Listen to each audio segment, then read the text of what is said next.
So blackberries grow wild in our area in British Columbia, and they're everywhere, but they're very unfriendly berries to pick. They're full of thorns. But my husband loves to pick them. I'm not sure why, but he loves to go out and forage the blackberries.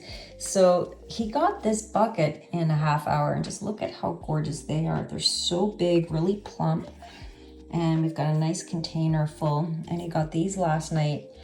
And as soon as he brought them home, I was like, I'm gonna call Nanny. It's my first thought whenever we have something like really gorgeous in food or flowers, and I want to show her.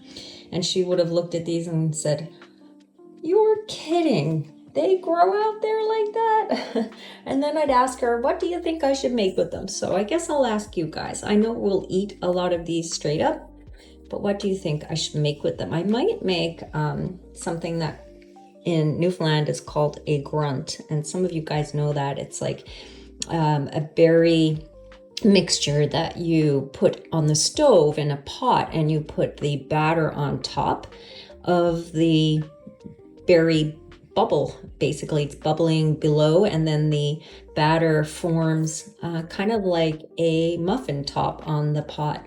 So I might make something like that, a grunt, or maybe muffins or something else. So give me some ideas. Pop your ideas in the comments.